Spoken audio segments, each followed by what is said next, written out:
موسیٰ علیہ السلام کی قوم نے پوچھا آپ کا رب سوتا ہے؟ بڑے پٹھے سیدھے سوال کر دے سن. ابھی فرعون کو ڈوبتے دیکھا سامنے، اور فرعون کے لشکر کو ڈوبتے دیکھا. ابھی ان کے پاؤں گیلے تھے، چند قدم چلے تو آگے ایک بستی میں ایک بت تھا جس کی بستی والے پوجا کر رہے تھے. تو کہنے لگے موسیٰ اجعل لنا الہا کما لہم آلہہ.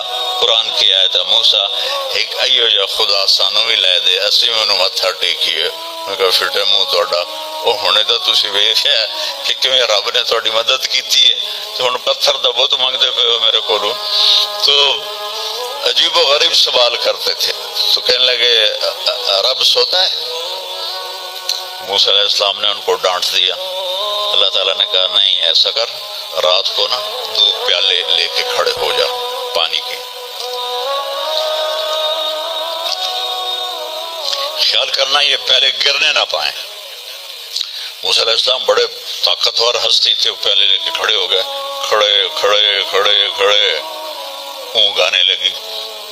ایک جھٹکا لگا سنبھال لیا، دوسرا لگا سنبھال لیا، تیسرا جھٹکا لگا تو پیالے گر گئے، ٹوٹ گئے، پانی بہہ گیا. کہ موسیٰ سمجھانے کے لیے تھا اگر تیرا رب بھی سو جائے تو یہ زمین آسمان کے پیالے ایسے ہی ٹوٹ کے بکھر جائیں گے. لا تأخذہ سنۃ ولا نوم، لا تأخذہ سنۃ ولا نوم. نہ وہ سوتا ہے، نہ وہ اونگتا ہے، نہ وہ کھاتا ہے، نہ وہ پیتا ہے، نہ وہ روتا ہے، نہ وہ حاجت مند ہے، نہ اس کی کوئی عمر گزرتی ہے. وہ ہر قسم کے رنگ و روپ سے پاک ہے، ہر قسم کے زمان و مکان سے پاک ہے، ہر قسم کی حاجات سے پاک ہے.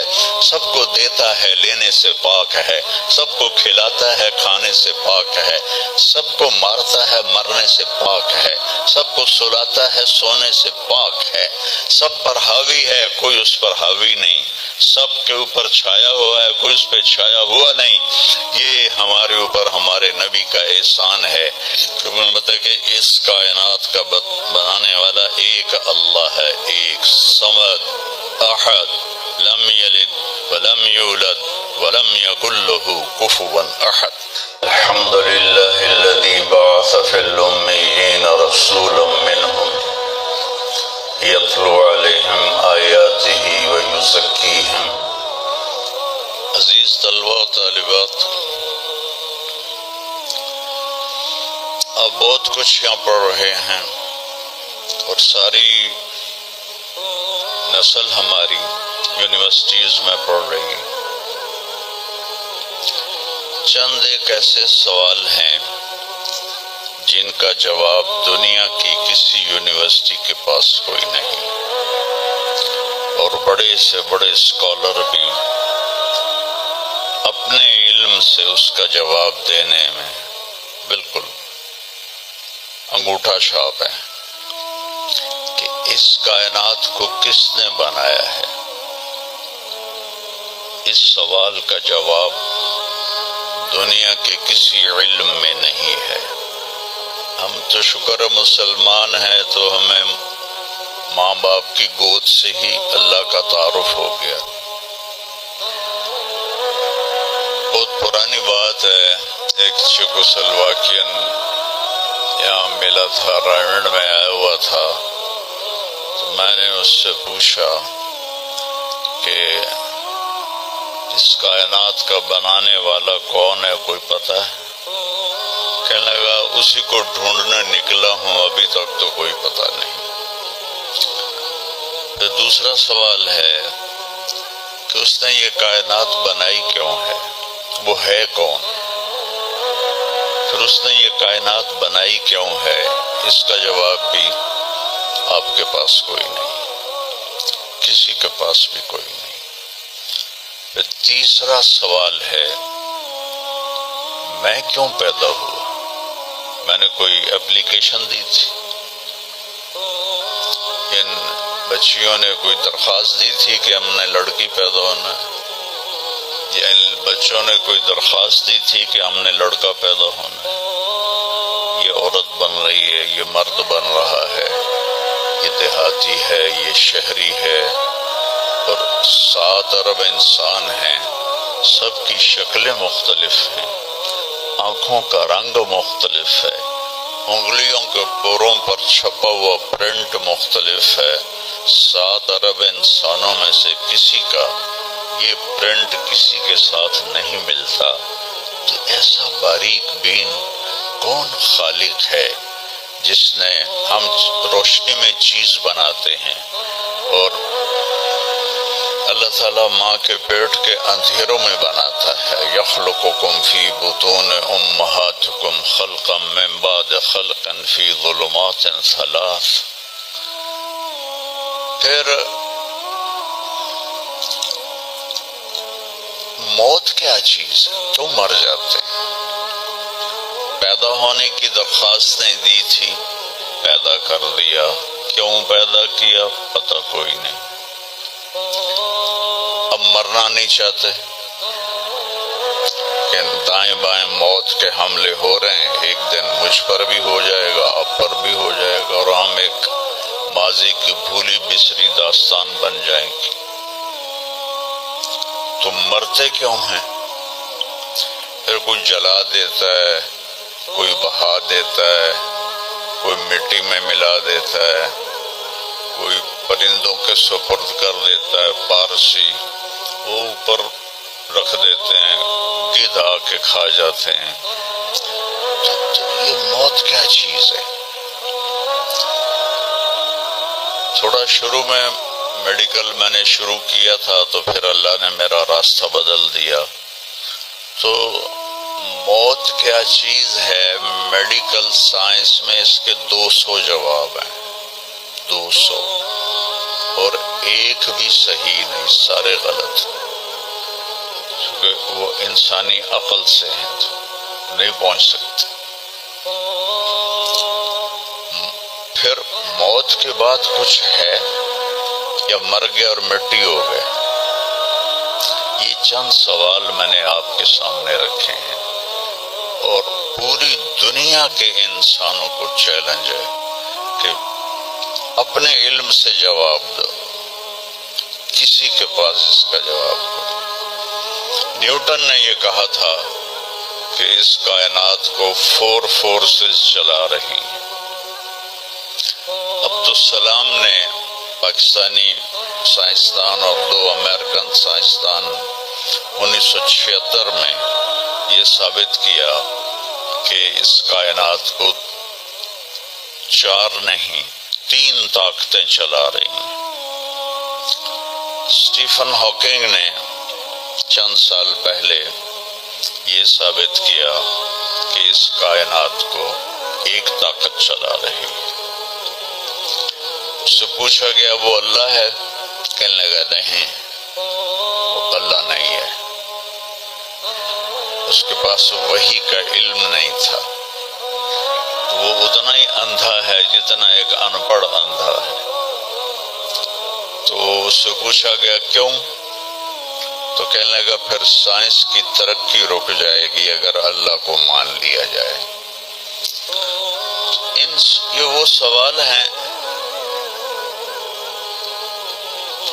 جن کو جواب ڈھونڈتے ڈھونڈتے عمر گزر جائے گی، آپ ڈھونڈ نہ پاؤ۔ اس لیے ایک بہت بڑا طبقہ ہے جو کہتا ہے اللہ ہے ہی کوئی نہیں، یہ سب کچھ آپ پہ ہی بن گیا ہے، اپنے آپ ہی بن گیا۔ عبدالخالق صاحب نے تو کچھ بھی نہیں کیا، مستریوں نے بھی کچھ نہیں کیا، یہ ہال اپنے آپ ہی کھڑا ہو گیا، اور کرسیاں بھی اپنے آپ بچھ گئیں۔ ایسی بے وقوفوں والی سوچ بھی بلا کوئی قابل تعریف ہے کہ علامہ اقبال نے فرمایا تھا، ہیچ چیزیں خود بخود چیزیں نشد، ہیچ آہن خنجر تیغ نشد، ہیچ حلوہ ای نشد استاذ کار، تا غلام شکر ریز نشد، مولوی ہرگز نشد مولا روم، تا غلام شمس تبریز نشد۔ اسی دہریت کو، ایتھیسٹ کو یہ ایڈریس کیا ہے کہ کوئی چیز خود اب خود نہیں بنتی۔ کبھی دیکھا ہے کہ ہیچ آہن خنجرے تیغے نہ شد، لوہے کا ٹکڑا پڑا ہو اور 1000 سال کے بعد وہ اچانک تلوار میں تبدیل ہو گیا ہو، چھری میں تبدیل ہو گیا ہو، خنجر میں تبدیل ہو گیا ہو؟ کبھی دیکھا ہے؟ نہیں ہوتا ایسے۔ کوئی حلوائی اس وقت تک مٹھائی بنا نہیں سکتا جب تک کسی استاد کے پاس بیٹھ کر لڈو کو گول کرنا نہ سیکھے، اور مولوی روم مولانا روم نہیں بن سکتے جب تک شمس تبریز جیسی شخصیت کی صحبت حاصل نہ ہو۔ میں دونوں کے مزار پہ گیا ہوں، ترکی میں پونیا میں دونوں حضرات دفن ہیں، پیر بھی مرید بھی۔ مولانا روم کو آج شاید کوئی دھرتی پہ جانتا بھی نہ، اور میں اس یونیورسٹی میں ان کا نام بھی نہ لیتا۔ وہ ایک فلسفی عالم تھے اور منطقی عالم تھے۔ وہ دور تھا فلسفہ اور منطق کا۔ مسلمانوں نے قرآن و حدیث کا علم بہت پس پشت کر لیا تھا، اور جو فلسفہ اور منطق کے عالم ہوتے تھے وہ بادشاہوں کے دربار میں بڑی جگہ پاتے تھے۔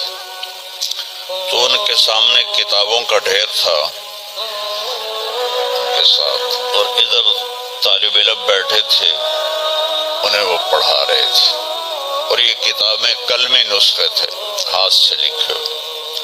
تو شمس تبریز رحمہ اللہ مسجد میں داخل ہوئے ننگے پاؤں،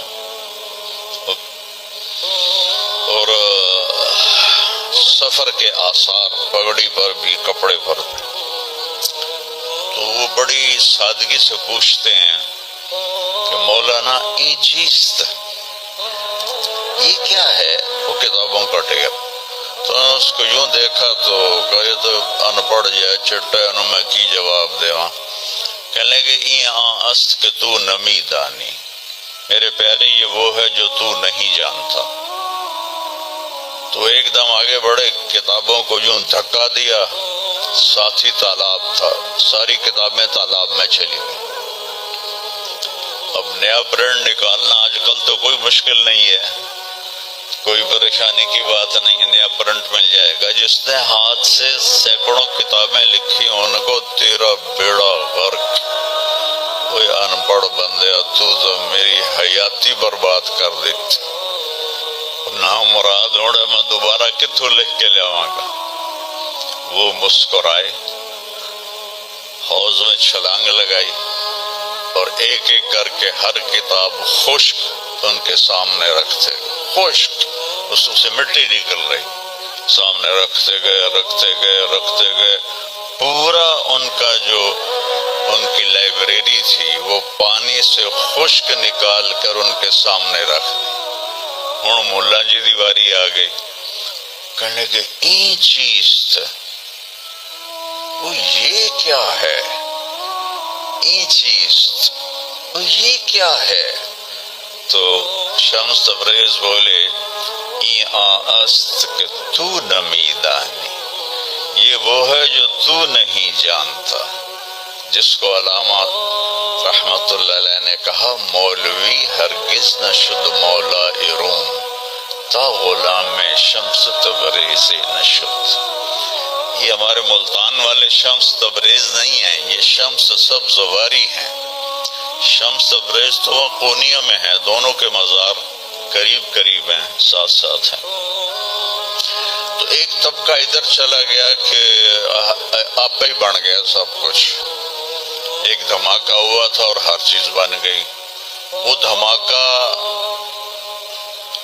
فرض کرو اگر یہاں کوئی ٹھا کر دے، کچھ پٹاخہ ہی چھوڑ دے، تو آپ لوگ ان دروازوں سے کیسے نکلو گے؟ بھاگتے ہوئے کہ بڑے آرام سے؟ عبد الخالق صاحب جو تو ہی چڑھ کے جاؤ گے، ساڑی جان بچے۔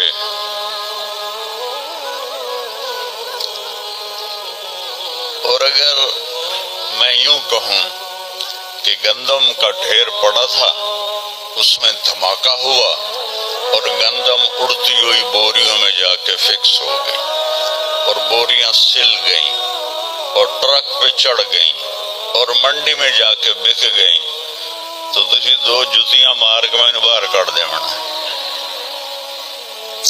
ایک دھماکہ ہوا، وہ دھماکہ اتنا قابل تھا، اتنا علم والا تھا کہ اس سے دو طاقتیں پیدا ہوئیں، ایک سپیڈ کی اور ایک مقناطیس کی۔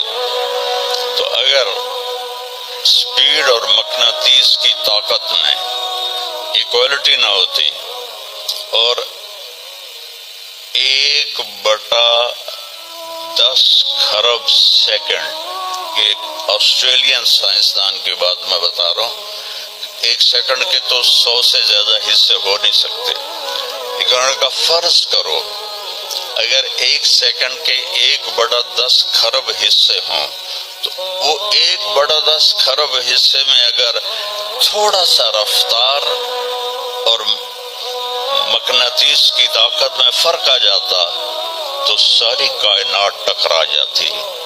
لیکن یہ اتنی سمجھدار، اتنی اعلیٰ پڑھی لکھی کائنات ہے کہ نہ رفتار زیادہ ہوئی کہ پھیل کے فنا ہو جائے، نہ مقناطیس زیادہ ہوا کہ سکیڑ کے پھر زیرو کر دے۔ تو اس بیلنس کو خود بخود قائم ہو جانا، اس تو بڑا کملا کوئی نہیں، بے وقوف کوئی نہیں۔ جو کہتا سورج کا بھی ایک سسٹم بن گیا، چاند کا بھی بن گیا، گلیکسی کا بھی بن، اور اپنا آپ چلے جا رہے ہیں، چلے جا رہے ہیں، چلے جا رہے ہیں، ایسے ہی رہیں گے، ہمیشہ رہیں گے، کچھ کہتے ہیں فنا ہو جائیں گے۔ یہاں انسان جاہل ہے، اس جہالت کو دور کرنا سب سے پہلا علم ہے۔ اگر مرتے ہوئے مجھے پتا چلا کہ یہاں تو معاملہ کچھ اور ہے، جو لوٹ آئیں تو کچھ کہنا نہیں، بس دیکھنا انہیں غور سے جنہیں راستوں میں خبر ہوئی کہ یہ راستہ کوئی اور تھا۔ چلتے چلتے پتہ چلا کہ ہم تو کہاں پہنچ گئے، تو اس وقت تو پھر رب ارجعون کے نعرے قرآن کہہ رہا ہے، کہیں گے رب ارجعون، یا اللہ واپس کر دے، لعلی اعمل صالحا، میں بڑے اچھے کام کروں گا۔ اللہ نے کہا کلا، اب نہیں ہو سکتا ہے۔ تو نبی جو آتا ہے 1,24,000 نبی یہ علم لے کر آتے ہیں اور وہ انسانوں کی اس جہالت کو دور کرتے ہیں۔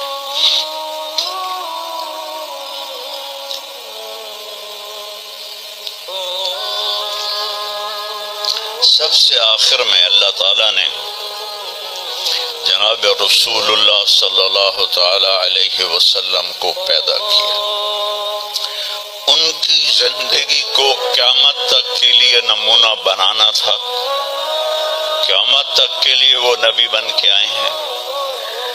لکل قوم ہاد، ہر قوم میں نبی آتے تھے، لیکن ہمارے نبی کے بارے میں اللہ نے کہا وَمَا أَرْسَلْنَاكَ إِلَّا كَافَةً لِلنَّاسِ بَشِيرًا وَنَذِيرًا، ہم نے آپ کو پوری دنیا کے انسانوں کے لیے بھیجا ہے۔ تو اس کے لیے ضروری تھا کہ آپ کی زندگی کی ہر چیز کھلی کتاب کی طرح آج بھی ہمارے سامنے موجود ہو۔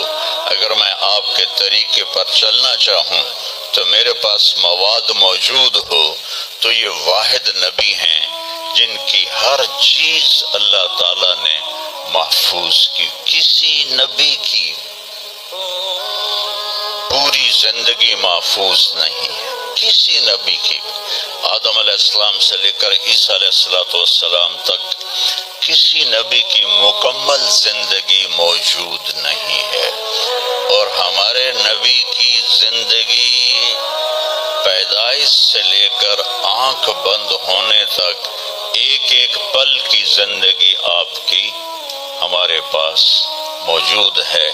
میں نے ایک آیت پڑھی تھی لقد جاءکم رسول من انفسکم. میں موریتانیہ گیا، وہاں پڑھتے ہیں لقد جاءکم رسول من انفسکم. موریتانیہ ویسے تو افریقہ میں ہے لیکن عرب ملک ہے، وہاں سارے یمنی عرب رہتے ہیں سارے. اور پورے موریتانیہ میں آپ حیران ہوں گے ایک بھی بے نمازی نہیں. پورے موریتانیہ میں ایک لڑکا لڑکی مرد عورت بے نمازی نہیں. اور صومالیہ میں گیا، ایک بچہ بچی مرد عورت بے نمازی نہیں. ہمارے بچے، آپ لوگ کالج جاتے ہو تو موبائل آپ کے ہاتھوں میں ہوتے ہیں، بس میں بیٹھے ہو یا گاڑی میں بیٹھے ہو موبائل پہ آپ کی نظر ہوتی ہے. اور میں جو کہ 2 دفعہ گیا ہوں صومالیہ، 2 دفعہ، تو وہ بچے جب صبح جا رہے ہوتے ہیں اسکول تو ان کے ہاتھوں میں قرآن ہوتے ہیں اور وہ قرآن پڑھتے جا رہے ہوتے ہیں. کوئی میچ ہی نہیں ہے. ایسی خوبصورت زندگی ان کی. تو آدم سے عیسیٰ علیہ السلام تک کسی نبی کی مکمل 25 نبیوں کے نام قرآن میں ہیں. 25 آئے تو 1,24,000 ہے. 1,24,000 میں 5 نبی سب سے بڑے ہیں: نوح علیہ السلام، ابراہیم علیہ السلام، موسیٰ علیہ السلام، عیسیٰ علیہ السلام اور محمد علیہ السلام. یہ 5 نبی اولو العزم کہلاتے ہیں. یہ سب سے بڑے رسول ہیں، سب سے بڑے رسول ہیں. لیکن زندگی صرف ہمارے نبی کی. من انفسکم میں اشارہ ہے آپ کی خاندانی وجاہت کی طرف، کہ آپ بنو ہاشم سے ہیں جو سب سے عالی خاندان ہے، اور آپ کا نسب آدم علیہ السلام تک محفوظ ہے، بے داغ نسب ہے. آپ نے فرمایا میں اپنے باپ، جتنے بھی میرے پیچھے باپ ہیں، کسی میرے باپ سے زنا ثابت نہیں ہے، میرے کسی باپ نے زنا نہیں کیا ہے. یہ نسل کی حفاظت کا نظام چلایا. ایک دفعہ میں نے ملتان کی ضلع کونسل سے اپنے تلمبہ ہمارا ہوم ٹاؤن ہے تو اس کے گرد ہماری زمینیں ہیں، تو میں نے اپنے بزرگوں کے دیکھنے کے لیے نام شجرے، تو وہاں سے میں نے 3 لاکھ روپے دیکھے تو وہ رجسٹر نکلوایا. 1874 کا رجسٹر تھا.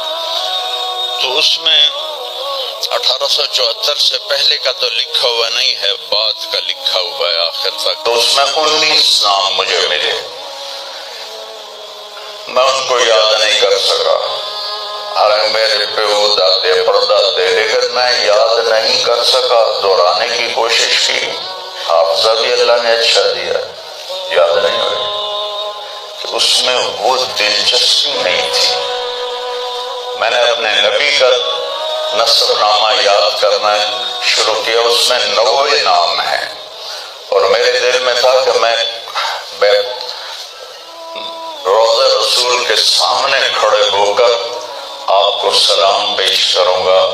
آپ کے نسب کا پوری پیڑھی، ہماری پنجابی میں پیڑھی کہتے ہیں، پوری پیڑھی پڑھ کے میں آپ کو سلام پیش کروں گا. کیونکہ ہمارا کلچر ہے، ہم لوکل لوگ ہیں، ہم مائگریٹڈ نہیں ہیں، نسلوں سے آباد ہے اور زمیندار ہیں. تو ہمارا ایک کلچر ہے کہ ہمارے مراسی ہوتے ہیں، وہ آ کے ان کا کوئی کام نہیں ہوتا، سرداریاں قائم، دیر آباد، میاں طارق جمیل دے، میاں اللہ بخش دے، میاں ریت علی دے، میاں گانے دے، میاں جہانے دے. اگو مینو بھی نہیں پتا، وہ پڑھی جاندے اور وہ لے کے جاتے ہیں دانے، لے کے جاتے ہیں پیسے. ان کی بچیوں کی شادیاں کرواتا ہوں. بیمار ہو جائیں علاج کرواتا ہوں، اور کام وہ دھیلے کا نہیں کرتے۔ ایک مراسی اپنے بیٹے کو لے کر آ گیا، میں ڈیرے میں تھا، کہنے لگا میاں صاحب ہمارا ٹائٹل وہاں میاں صاحب میرے پوتر نو نوکری لوا دے۔ میں کیا کدی مراسیاں نوکری کیتی ہے پہلے؟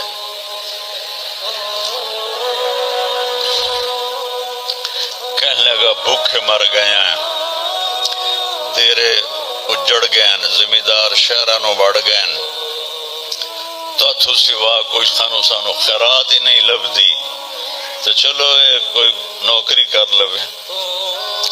میں نے اس کے سامنے بیٹھے فون ملایا، فاطمہ شوگر مل کے جو جی ایم تھے میرے دوست تھے، میں نے کہا ایک بچہ بھیج رہا ہوں رکھ لو، میں نے کہا بھیج دیں لیبر میں رکھ لوں گا۔ تو میں نے اسی طرح کہہ دیا چاچا انہوں لے جا لیبر اچ رکھ لے چا بلا ہوئے سرداریاں کہیں۔ چوتھے دن دونوں پھر میرے ڈیرے پر، میں کہا تینوں تو مظفر گڑھ بھیجے تو واپس کیوں آ گیا؟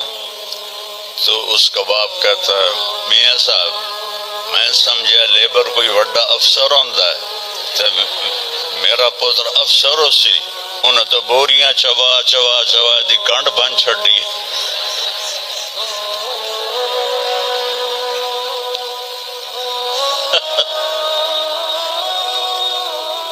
میں نے کہا میں تو پہلے آکھی آئی گراسی جڑے ہوندے نا صرف گلاں دی روٹی کھاندے، تو وہ یہ ثقافت میں نے دیکھی ہوئی ہے، اور آج بھی اس کو میں بھگت رہا ہوں، پال رہا ہوں۔ باقی سب زمینداروں نے ہاتھ کھڑے کر دیے، لیکن میں نے اس کو زندہ رکھا ہوا ہے۔ من انفسکم لقد جاءکم رسول من انفسکم۔ یہ واقعہ ہے صبح 10-11 بجے کا، تو آف سیزن تھا، اتنا رش نہیں تھا۔ تو عصر کے بعد میں نکلا نماز پڑھ کے، تو ایک لڑکا بھاگا آیا، کہا جی آپ مولانا طارق جمیل ہیں؟ میں نے کہا جی۔ میں کہا تم مجھے پہچانتے ہو؟ کہا نہیں جی آپ کے ساتھ لوگ تھے کافی، تو میں نے ایک آدمی سے پوچھا کہ یہ کون ہے، تو ان کا یہ مولانا طارق جمیل۔ کہا جی میں ابھی عصر کی نماز میں پہلے آ گیا تھا، یہ عصر کے بعد مجھے وہ بات بتا رہا ہے، میں عصر کی نماز سے پہلے آ گیا تھا، پرانی مسجد میں جگہ مل گئی، بیٹھے بیٹھے مجھے نیند آ گئی، تو میں نے خواب میں اللہ کے نبی کو دیکھا، انہوں نے فرمایا کہ طارق جمیل کو بھی میرا سلام کہہ دو۔ تو وہ جو میرا پیڑھی پڑھ کے سلام عرض کرنا تھا وہ بارگاہ رسالت میں قبول ہوا۔ لقد جاءکم رسول من انفسکم، کہاں سے لاؤ گے ایسا رسول کہ جس کی زندگی کی ہر چیز محفوظ ہو۔ پھر افریقہ میں پڑھتے ہیں من انفسکم، انفس کہتے ہیں نفیس کو، کہ ایسا نفیس کوئی ہے۔ ایک بدو عورت تھی، جب آپ تشریف لے گئے نا ہجرت کر کے مدینہ، تو رابغ ایک جگہ آتی ہے، وہاں بھوک لگی، پیاس میں، تو ایک خیمہ دیکھا، وہاں پہنچے تو ایک بڑھیا بیٹھی تھی، اس کا نام تھا ام معبد الخزاعیہ۔ تو آپ نے سوال کیا ماں جی ہم مسافر ہیں، کوئی کھانے کو ملے گا؟ تو نے کہا بیٹا قحط کا زمانہ ہے، کچھ بھی نہیں ہے۔ ایک بکری بیمار اور کمزور اور بن بیاہی کھڑی ہوئی تھی، تو آپ نے کہا اس بکری سے دودھ نکال لو؟ تو اس نے ایسے بڑی حیرت سے دیکھا کہ یہ عرب ہو کہ ایسی بات کر رہا ہے کہ اس بکری سے دودھ نکال لو؟ تو وہ کہنے لگی یہ تو بن بیاہی ہے، اس کا تو ویسے بھی اس کے جسم پر بوٹی نہیں ہے، اس سے ایک قطرہ بھی کوئی نہیں۔ کہا ماں جی آپ اجازت دیں؟ کہا لگا ٹھیک ہے۔ تو وہ آپ کو غور سے دیکھنے لگی، چونکہ انہونی بات ہو رہی تھی. اپنے اتنا بڑا وہ تھا برتن، وہ آپ نے لیا اور اس کے تھنوں کو یوں ہاتھ لگایا تو وہ چھلک کے مشکیزے کی طرح نیچے آ گئے، اور آپ نے دودھ نکالا، وہ فل ہو گیا. آپ نے حضرت ابوبکر کو پلایا، عامر بن فہیرہ کو پلایا، عبداللہ بن اریقت جو آپ کے رہبر تھے، آخر میں آپ نے خود پیا، پھر دوبارہ نیچے بیٹھے اس کے، اور پھر نکال کے پورا وہ جگ بھر کے رکھ کے دے آئے. بکری کی عمر ہوتی ہے 7 سال. 7 سال تک یا ذبح ہو جائے یا وہ از خود مر جائے گی. بہت کم ہوتا ہے کہ کوئی بکری 7 سے 8 سال ہو جائے. یہ اس بکری کو میرے نبی کے ہاتھ لگے تھے. یہ بکری 22 برس زندہ رہی، 22 برس، اور اس کو ذبح نہیں کیا گیا، یہ مر گئی، خود ہی مر گئی، وہ نبی کے ہاتھوں کی برکت. شام کو اس کا خامد آیا ابو معبد، کہا یہ دودھ کہاں سے؟ تو ام معبد کہنے لگی اس بکری سے. پاگل ہو گئی ہیں، یہ بکری دودھ دے سکتی ہے؟ سکا میں بھی یہ سمجھی آئی نہیں دین دی، پر ایک کوئی جادوگر آیا ہے، وہ ہاتھاں دی کرامت آئی ہے، جگ بھرا پیا. کہنے لگا ان عتیلی، مجھے اس کی صورت بتا وہ کیسا تھا. مجھے لگتا ہے یہ وہ قریشی ہے جس کی خبر مشہور ہو گئی ہے کہ وہ مکہ چھوڑ کے مدینے جا رہا ہے. تو اب وہ بولی، ترجمہ بعد میں کروں گا، آپ الفاظ کا ردم اور اس میں جو موسیقی ہے اس کو آپ تھوڑا محسوس کیجئے گا. رأیت رجلا ظاہر الوضاء ابلج الوجه حسن الخلق لم تعبه ثجلة لم تزري به سعلة وسيم قسيم في عينيه دعج في أشفاره وطف في صوته سحل في لحيته كثافة في عنقه سطع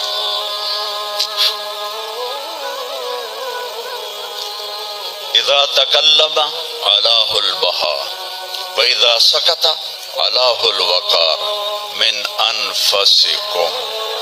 میں نے ایک شخص دیکھا، مجھے یوں لگا جیسے 14ویں کا چاند ہی کپڑے پہن کے زمین پہ آ گیا ہے، ایسا دیکھا.